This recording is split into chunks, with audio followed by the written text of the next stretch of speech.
Pai, obrigado porque estamos passando por esse momento difícil na nossa nação.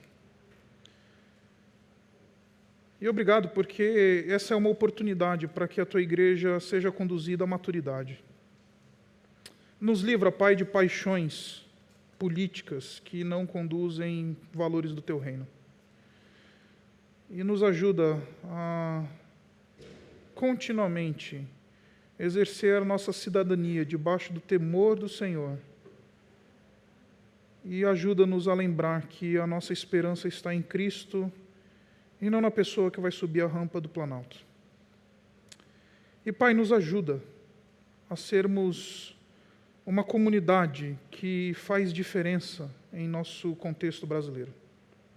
Faz da Tua igreja, faz do Teu povo, aqueles que o Senhor escolheu antes da fundação do mundo. Faz desses homens e mulheres cristãos um povo que faz diferença no seu contexto.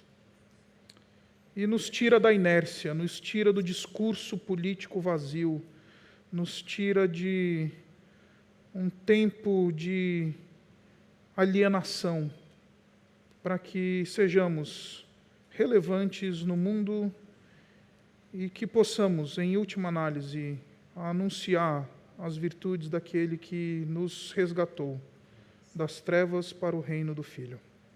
Nós oramos assim em nome do Senhor Jesus. Amém. Bom, como eu disse, nós estamos no meio de uma série aqui na nossa igreja, falando sobre idolatria, o marketing de anticristos.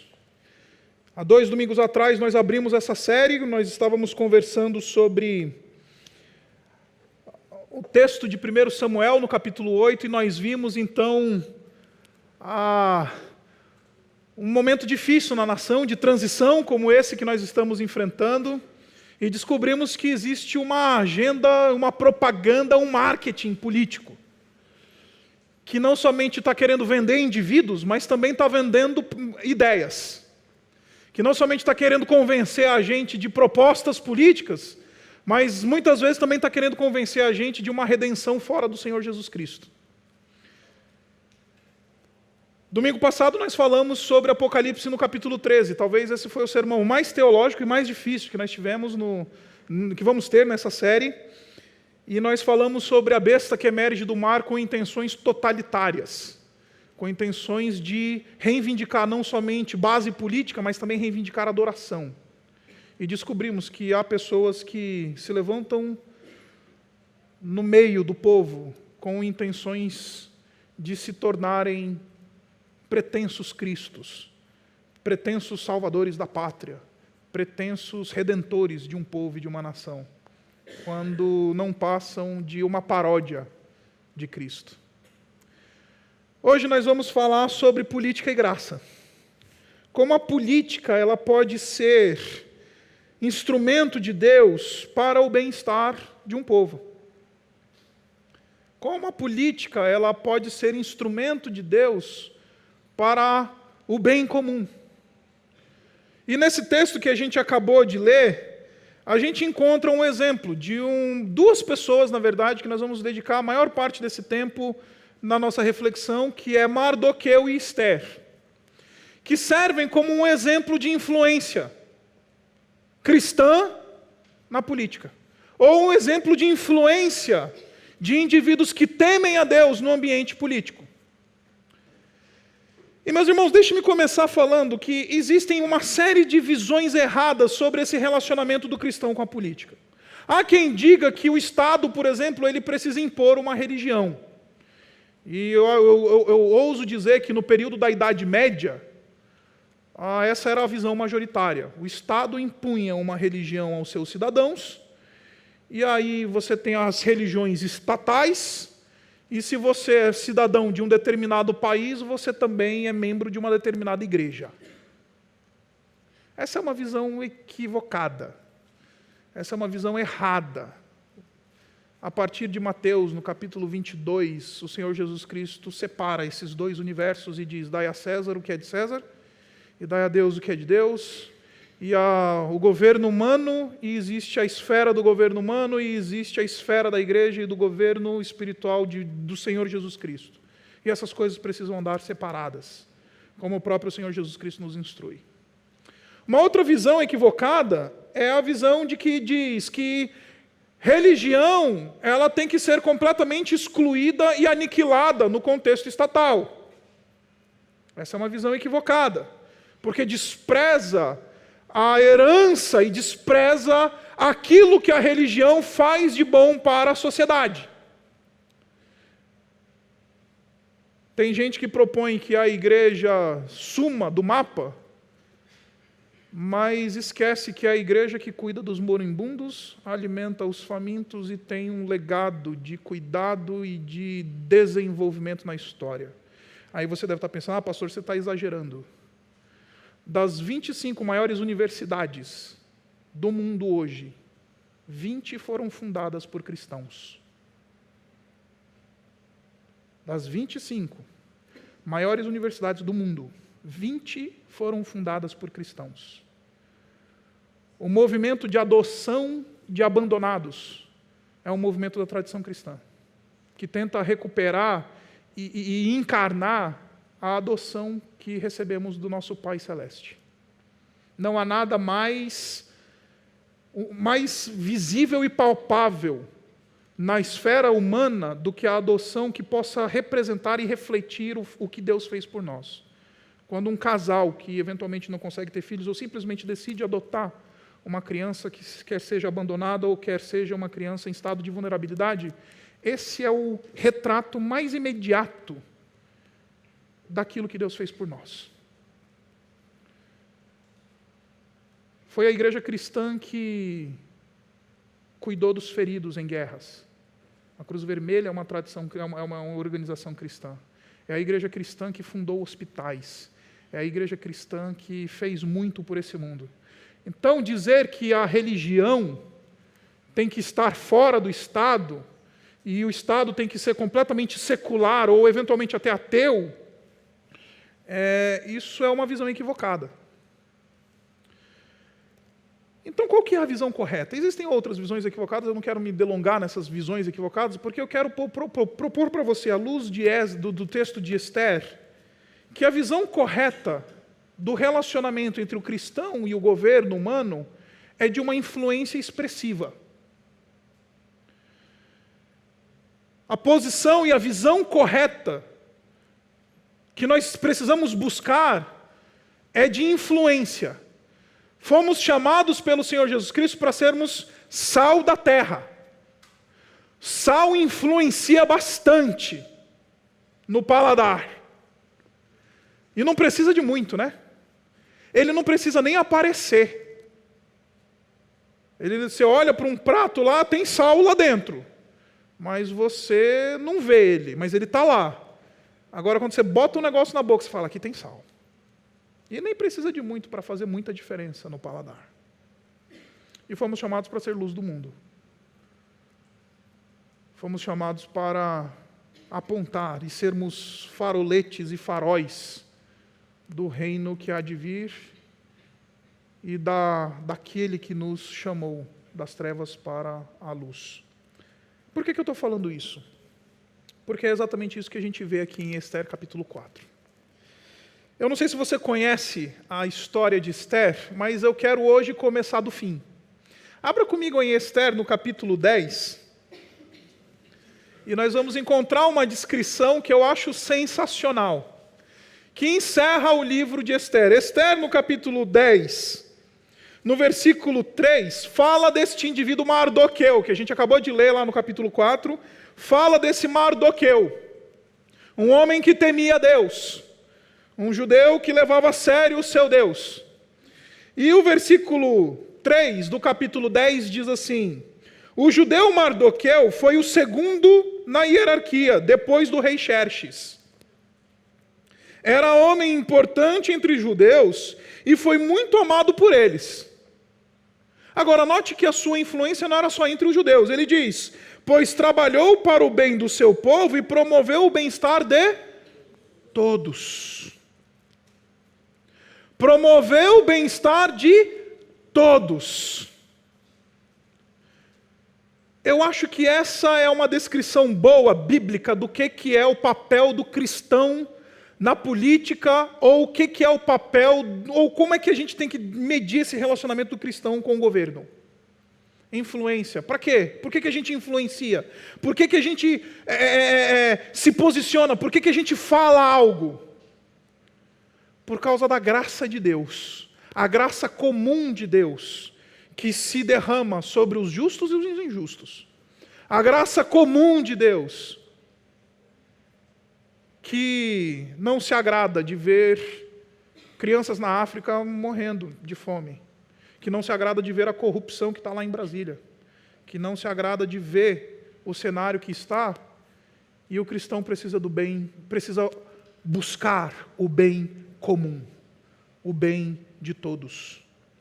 E quando a gente olha para esse texto que eu acabei de ler, a gente tem um paradigma muito interessante, porque você já percebeu que a maioria dos evangélicos que vão para o poder, eles só querem fazer bem para os evangélicos? Eles dizem assim, eu sou da bancada evangélica, então o meu interesse é o evangélico, é a igreja, é a agenda da igreja, é a agenda do pastor, o pastor que me colocou aqui. Essa é uma visão errada, e eu vou ousar dizer que é uma visão satânica, porque cristão que busca o poder, ou que é revestido de autoridade, ele não tem que pensar só no seu curral evangélico. Mardoqueu, o segundo do império, depois de Xerxes, ele buscou o bem de todos. Só isso desqualificaria quase que 90% da bancada evangélica. Em qualquer esfera. Na esfera estadual, na esfera nacional. Porque os evangélicos que se dizem cristãos, e se dizem evangélicos, e comprometidos com o Senhor, eles estão, de maneira geral, lá, comprometidos com uma agenda manca, uma agenda incompleta. Eles só querem saber dos interesses dos evangélicos, fazer marcha para Jesus, quando Jesus não precisa que ninguém marche por ele. Jesus precisa que as pessoas obedeçam a ele. E aí os evangélicos patrocinam marcha para Jesus, em vez de patrocinar hospitais, em vez de patrocinar abrigos, em vez de buscar o bem comum de todos. Mardoqueu, ele foi profundamente amado pelos judeus, que tinham a mesma fé dele, que tinha a mesma cultura dele, que era a turma dele. Mas esse homem, ele atuou para o bem de todos. A influência cristã na política, ela precisa visar isso, o bem comum. O fim da corrupção, o cuidado do vulnerável, a manifestação da justiça. Todas essas coisas fazem parte da nossa influência e da nossa ação de influência dentro do governo e no movimento de política. Por quê? Porque a nossa bandeira não é a bandeira do partido A, B ou C, é a bandeira da graça do Senhor Jesus. A nossa bandeira não é a bandeira disso ou daquilo, a nossa bandeira é da graça de Deus que se derrama sobre tudo e sobre todos, sobre os justos e sobre os injustos. E a gente precisa trabalhar por isso. E aí a gente chega no capítulo 4 de Esther, que é o texto que a gente leu, e eu vou precisar fazer um resumão aqui do livro. Esse é um sermão, não é expositivo, é um sermão macro, uma exposição macro. Eu vou tentar resumir todo o conteúdo do livro aqui em 35 minutos. E se você não conhece a história de Esther ela acontece num período histórico bem interessante. Por quê? Porque em 587 ou 586 antes de Cristo, um indivíduo que você já deve ter ouvido falar, Nabucodonosor, ele entrou lá em Jerusalém e destruiu. Jerusalém acabou com o reino do sul, que era o remanescente dos israelitas, da antiga Israel, das 12 tribos de Israel, e ele acabou ali. 586, destruiu Jerusalém, botou o templo no chão, destruiu os palácios, as casas dos oficiais, destruiu as muralhas, acabou. E aí o povo foi passar 70 anos no exílio na Babilônia. Durante esses 70 anos em que eles estiveram lá, houve uma transição de governo mundial. Não mais a Babilônia era o grande império do mundo na época, o poder passou para a mão dos medo-persas. E exatamente 70 anos depois, Ciro, ele deu um decreto que mandou o povo voltar para a terra. Ele deu um decreto e mandou o povo voltar para a terra para reconstruir o templo e refazer a nação de Israel, Ciro, o primeiro grande rei persa. E Ciro, ele reinou, mandou o povo de volta, e ele foi sucedido por Dario e em seguida sucedido por Xerxes. Se você não sabe quem é o Xerxes, eu acho que você deve ter visto o filme 300, é o Rodrigo Santoro, careca. Tá? Aquele é o Xerxes. Xerxes governou da Líbia à Etiópia. Ele tinha o mundo na sua mão.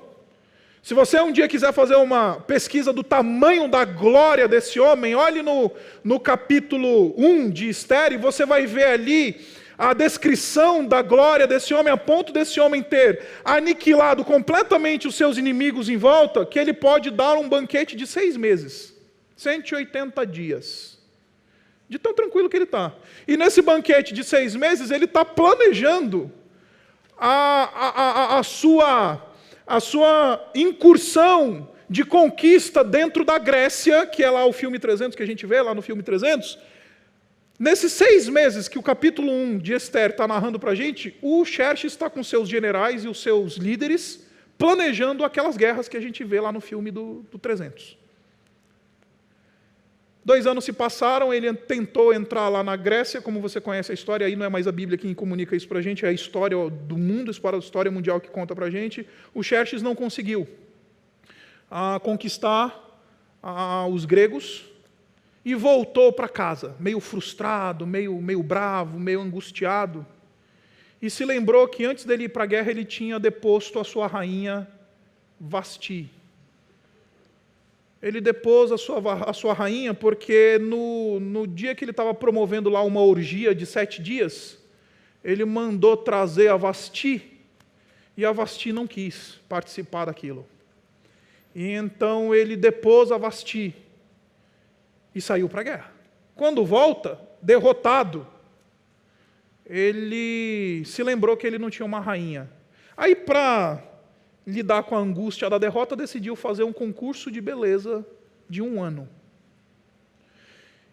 Estima-se que existiam, no período de Xerxes, dentro do Império Persa, mais ou menos umas 25 milhões de mulheres.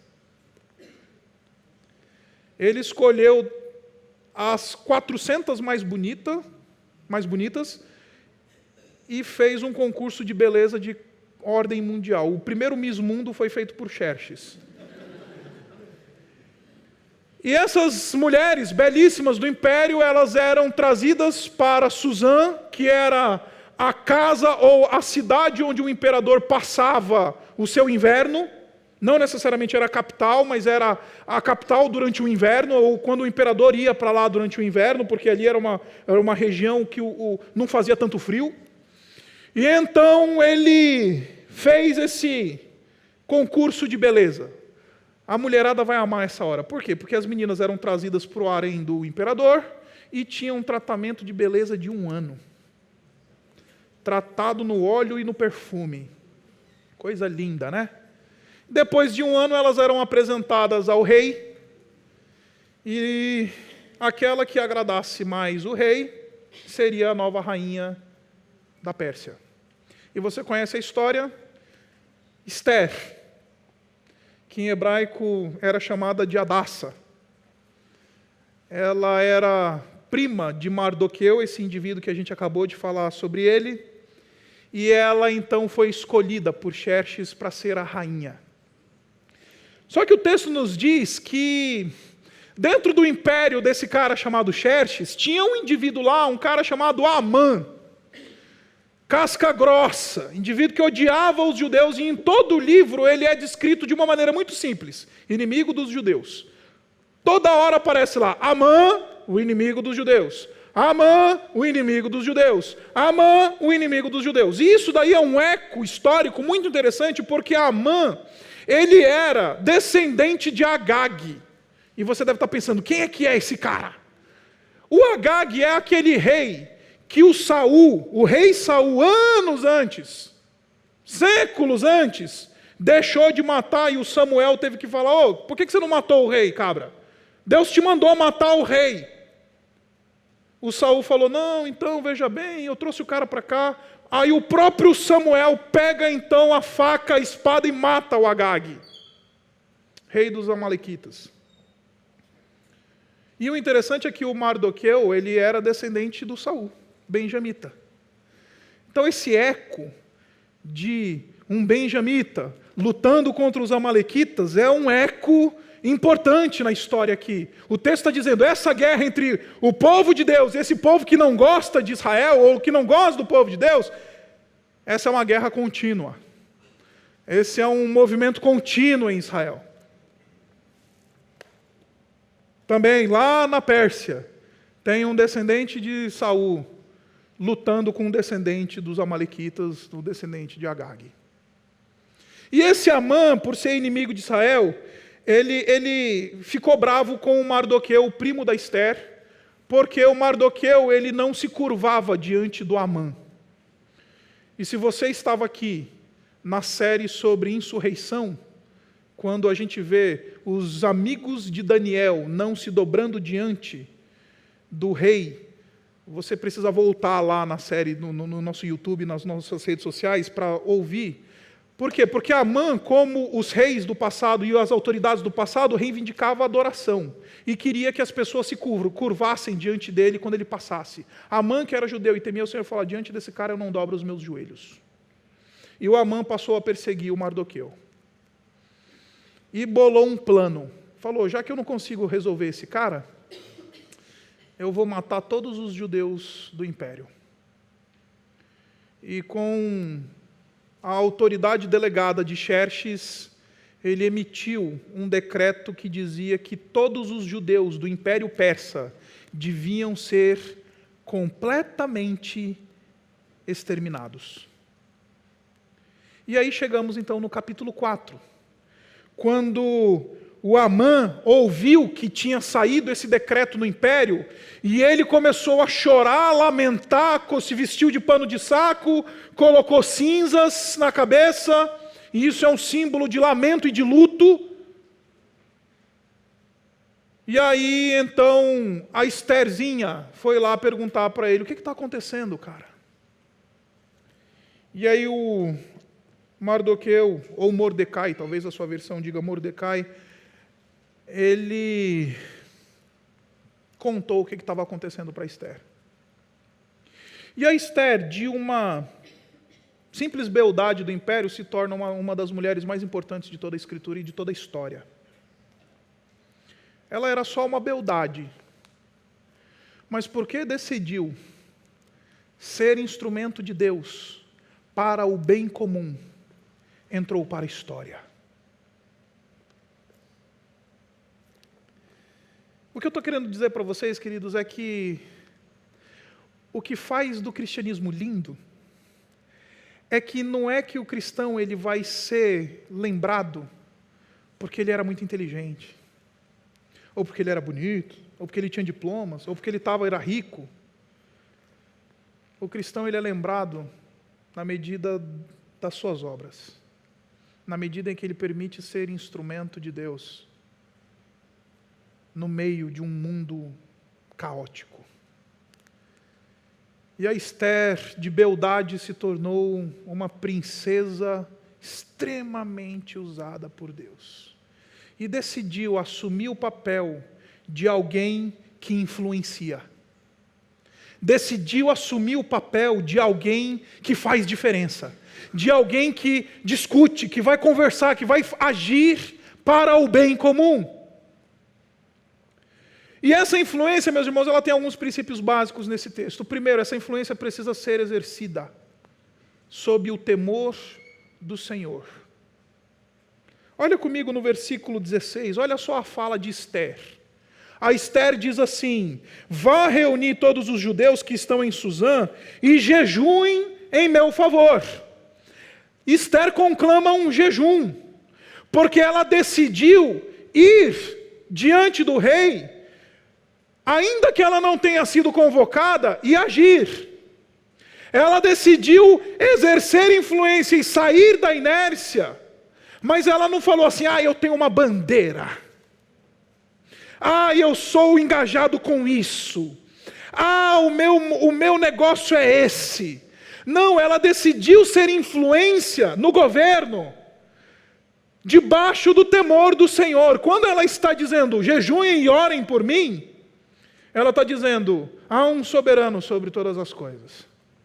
E ainda que eu vá comparecer na cara do Xerxes lá, tem um acima do Xerxes. Meus irmãos, política sem Deus é um negócio que mata. Cristãos que são aqueles tipos de cristãos que eu chamo de ateístas práticos, que eles só dizem que são cristãos, mas se comportam como ateístas, como se Deus não existisse.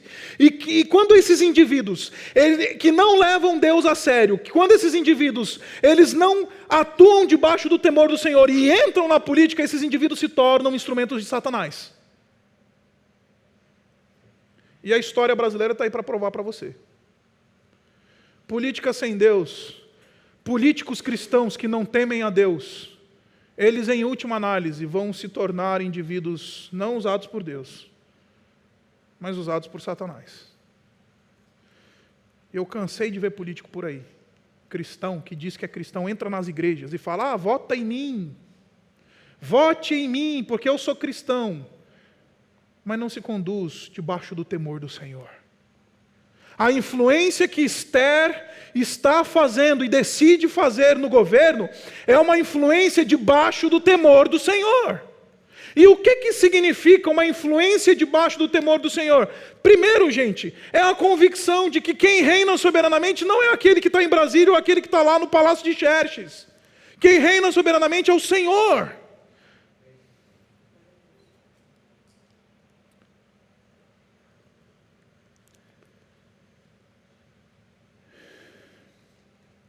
Depois disso irei ao rei, ainda que seja contra a lei. Se eu tiver que morrer, morrerei. Que coragem. Que coisa linda. A influência cristã no governo e na política, ela não somente deve ser exercida debaixo do temor do Senhor, considerando que há um Deus soberano sobre todas as coisas, mas deve acontecer de maneira sacrificial.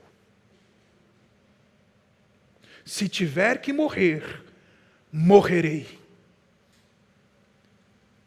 Aqui, meu amigo, é a hora que eu quero ver político querendo dar sua vida. Não dá nada. Bancadinha evangélica medíocre essa que a gente tem. Porque não é debaixo do temor do Senhor, e muito menos sacrificial. Pergunta se um desses políticos cristãos estão por aí, eles estão a fim de derramar sua própria vida para o bem de pessoas que nem sequer professam a sua própria fé. E por que ela tem que ser sacrificial, meus irmãos? Por uma simples razão. Por uma simples razão. Porque ela reflete o caráter de Cristo. O caráter de Cristo é nada mais, nada menos do que o caráter da ovelha que vai diante dos seus tosqueadores e não abre a boca. E o seu sacrifício é o seu testemunho, o seu sacrifício é a sua influência. Eu fico injuriado muitas vezes com alguns indivíduos que chegam para mim e falam assim, pastor, me ajuda aí a pensar como é que eu seria um político cristão. E esses indivíduos, muitas vezes, eles não estão na agenda deles de que Deus está pedindo que eles se sacrifiquem. Deus está pedindo para que eu e você nos sacrifiquemos. Se a gente quer exercer influência nesse país, acredite, não é colocando um presidente crente no Planalto. Se a gente quer fazer influência nesse país, se a gente quer de fato ver um país mudado, ver um país diferente, a igreja precisa falar assim, se tiver que morrer, morrerei. Se tiver que dar a minha vida pelo bem de outros, darei.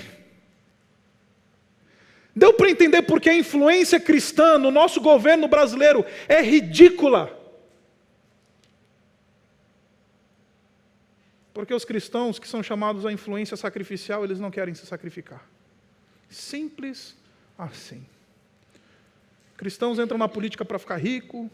Cristãos entram na política porque o pastor disse, eu consigo te botar lá, porque eu mando a igreja votar em você. Cristãos entram na política por causa disso ou por causa daquilo, muito menos por exercício de sacrifício. Se tiver que dar a minha vida, eu darei. Então essa influência, ela precisa considerar um Deus que está no céu. E precisa considerar uma vida a ser derramada na terra. Caso contrário, não é influência cristã. Ela não será expressiva. Se a gente quer ver Santo André, gente, diferente, não é fazendo campanha para um determinado político, é derramando a nossa vida. É derramando a nossa vida em prol da justiça que clama da cruz. É fazendo bem àquele que está em estado de vulnerabilidade. É abrindo a boca quando a justiça está sendo pervertida. Não é pelo voto, gente. É pelo sacrifício. Não é pela agenda política. É pelo derramar de sangue. Agora, meus irmãos, se a gente não consegue cuidar dos vulneráveis do nosso bairro, por que a gente vai falar de influência em Brasília? Domingo passado, a gente ia sair para levar lanche e oração para as pessoas que estão em situação de desfavor nas ruas. Numa igreja que tem um universo de mais ou menos 250 pessoas orbitando nela, a gente tinha um grupo de 2 carros, 12 pessoas. É ridículo. Então, se a gente não tem coragem de botar a cara na rua aqui sacrificialmente, não vamos falar de influência em Brasília. Não vamos falar de coisas que estão acontecendo em nível nacional. A facada, o não sei o quê, o coronel, não sei o quê. Não interessa. É só discurso. Se não tem coragem de fazer o sacrifício, não está fazendo uma influência expressiva. Simples assim. Fique com esse puxão de orelha espiritual. Agora, não somente isso. O Mardoqueu, quando ele está conversando com a Estherzinha, nesse capítulo, e dizendo para ela que o negócio vai pegar, se ela não se mexer, a coisa pode degringolar, a gente precisa lembrar que a nossa influência, acredite, ela é descartável. Olha só o que diz o Mardoqueu, quando a Estherzinha, ela diz assim, olha, veja bem, eu sei que eu poderia fazer alguma coisa, mas o rei não me chama há 30 dias lá na presença dele, e se eu comparecer lá na presença dele, ele não estender o cetro para mim, eu vou morrer. Aí o Mardoqueu responde ela. Tá? Ele diz assim, versículo 13, não pense que pelo fato de você estar no palácio real, você será a única entre os judeus que escapará, pois se você ficar calada nessa hora, socorro e livramento surgirão de outra parte. É lindo saber que Deus não precisa de mim, de você. É lindo saber que nós somos descartáveis. É lindo saber que eu não sou uma pessoa indispensável. É lindo, meus irmãos. Em outras palavras, o que eu estou querendo dizer para você é que a nossa influência expressiva na política e na sociedade, ela é privilégio. O Mardoqueu está dizendo para Esther, Esther, é um privilégio que você tem na mão. E se você não fizer, acredite, Deus vai fazer. E você vai perder o privilégio de ser uma influência. Você vai perder o privilégio de ser expressão de graça. você vai perder o privilégio de ser alguém útil nas mãos de Deus. Vai vir de outro. Deus não depende da Igreja Batista Urbana. Cadê o glória a Deus? Glória a Deus! Deus não depende de você. Então para de se achar a última bolacha do pacote da influência social, porque você não é. Deus em última análise vai fazer a vontade dEle, em última análise Ele vai fazer cumprir o seu propósito, e a gente é que vai perder o privilégio se a gente não quiser se envolver com isso. Ele está dizendo, Esther, o socorro vai vir. Pode ser por você, mas pode não ser. Deus vai agir por meio das suas mãos. Mas se você não quiser entregar as suas mãos de maneira sacrificial, Esther, acredite, Deus vai usar outras. Por isso que domingo passado foi agridoce para mim. Foi triste porque eu olhei 12 pessoas no universo de 250. Mas foi doce. Por quê? Porque Deus sempre tem os seus 12. Deus sempre tem aqueles que Ele fala assim, tem 250 medíocre? Tem, mas tem 12 que entenderam esse negócio do privilégio. É privilégio. É privilégio fazer parte da ação de Deus no mundo. É privilégio fazer parte de um projeto que vai educar crianças, que vai refrear a corrupção, que vai fazer o bem comum a todos. É privilégio, meus irmãos. Deus está nos dando o privilégio de sermos relevantes. Esther, a influência expressiva precisa temer a Deus, sabendo que Ele é soberano sobre tudo e sobre todos. A influência expressiva, ela é sacrificial, porque ela é de derramar a vida. Se tiver que morrer, morrerei. Esther, a influência expressiva é privilégio. É privilégio. E em último lugar, no mesmo versículo ela diz assim, não pense pelo fato de você estar no palácio do rei, você será a única entre os judeus que escapará. Pois se você ficar calada nessa hora, socorro e livramento surgirão de outra parte para os judeus. Mas você e sua família, e a família do seu pai morrerão. Quem sabe se não foi para um momento como este que você chegou à posição de rainha? Quem sabe se não foi para um momento como este que Deus fez surgir em Santo André a Igreja Batista Urbana? Quem sabe se não foi para um momento como este que Deus colocou você na empresa onde você está, que Deus deu a você as capacidades e os talentos e a habilidade que você tem? Quem sabe? O que eu estou querendo dizer para você, queridos, é que influência expressiva no meio do governo, no meio da sociedade, no meio da política, ela é uma influência que considera a providência de Deus. Onde Deus te colocou, é onde Deus quer te usar para influenciar. Então, essa influência expressiva, ela é feita debaixo do temor do Senhor. Jejuem por mim. Jejuem. Orem por mim. Porque se Deus não agir, não vai acontecer nada. Se Deus não fizer, o negócio não vai acontecer. A gente pode ser, não vai.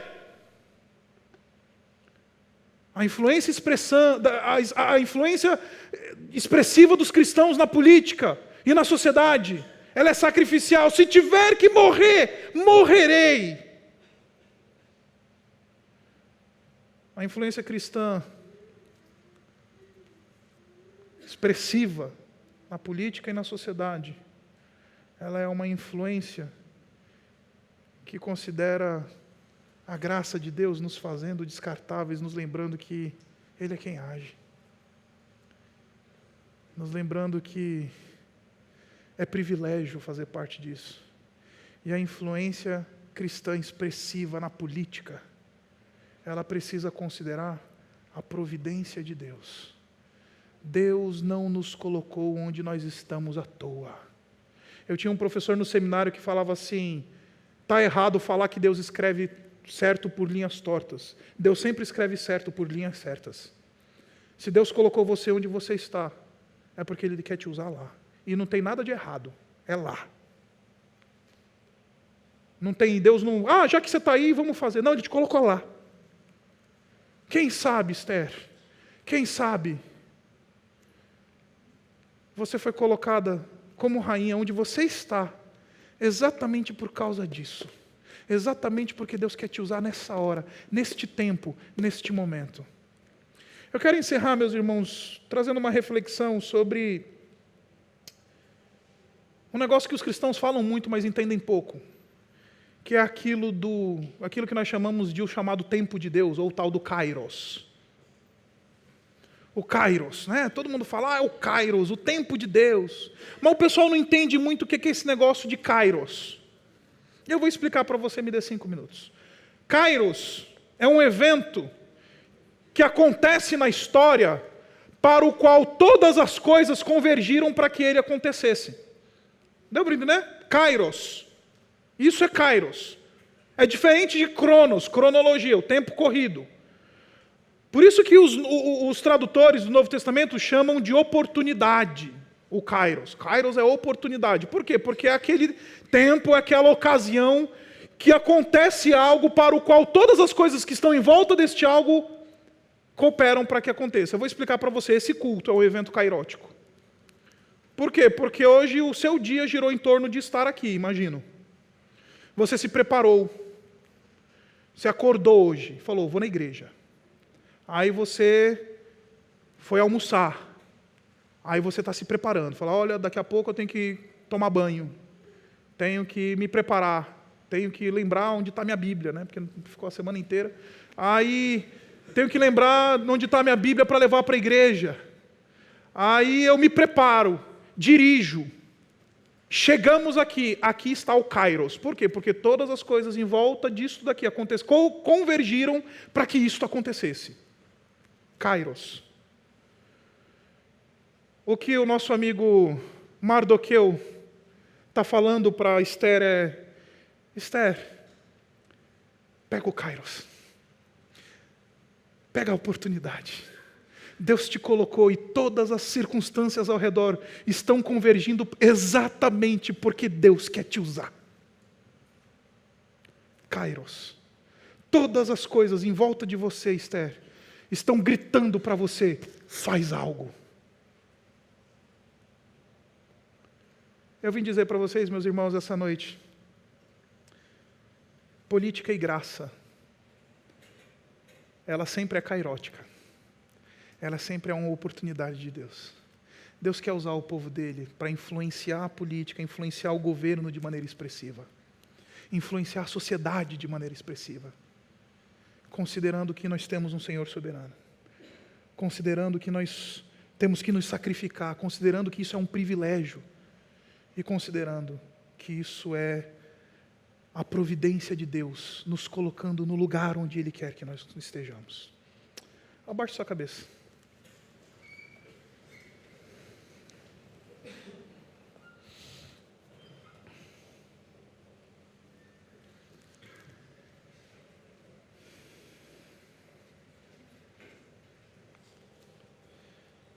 A minha aplicação básica para você essa noite é simples, Senhor, convidar você a fazer essa oração. Senhor, me faz um crente de influência expressiva. Me faz alguém que entendeu o privilégio, que se coloca debaixo do temor do Teu nome para agir. Senhor, me ajuda a entender que eu preciso sacrificar a minha vida. Que se tiver que morrer, morrerei. E Senhor, me ajuda a lembrar que onde eu estou é porque o Senhor quer me usar. Estamos em 2018, Igreja Batista Urbana, e Deus quer usar você. De maneira a influenciar o governo que temos, a influenciar a sociedade que temos.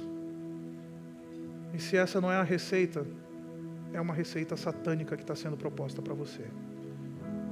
Então descarte qualquer outra agenda, descarte qualquer outro movimento ideológico e fique com o Evangelho do Senhor Jesus Cristo. Ele é suficiente para promover mudanças perenes. Obrigado, Pai, pela Tua palavra. Obrigado porque o Cordeiro morreu, foi imolado, comprou para Ti um povo de toda raça, língua, tribo e nação. E obrigado, Pai, porque nós fomos comprados não para a inércia, mas nós fomos comprados para a influência expressiva, para manifestar a graça que jorra da cruz, a graça comum que o Senhor derrama sobre todos os homens. E ajuda-nos, Senhor, a olharmos para além dos nossos currais evangélicos e visarmos o bem comum. Ajuda-nos a, como Esther, exercer uma influência reparadora, restauradora, de justiça, que teme ao Teu nome, que é uma influência sacrificial, que é uma influência que entendeu o privilégio e que entendeu o Teu momento na nossa vida. E Pai, nos faz assim. E como Timóteo nos conclama, que possamos orar, jejuar pelos nossos governantes, que possamos agir com a bandeira do Evangelho e não uma bandeira ideológica, ou uma bandeira de um partido, ou a bandeira de um político. E que a política humana seja instrumento de graça para este país. E nos usa, Pai. Nos dá um chacoalhão essa noite, nos tira o pó da inércia e o pó da mediocridade, para que possamos nos mexer. E no ambiente político também anunciar a graça. E o Teu desejo de ver que todos os homens vivam de maneira pacífica. Nós oramos assim, em nome do Senhor Jesus. Amém.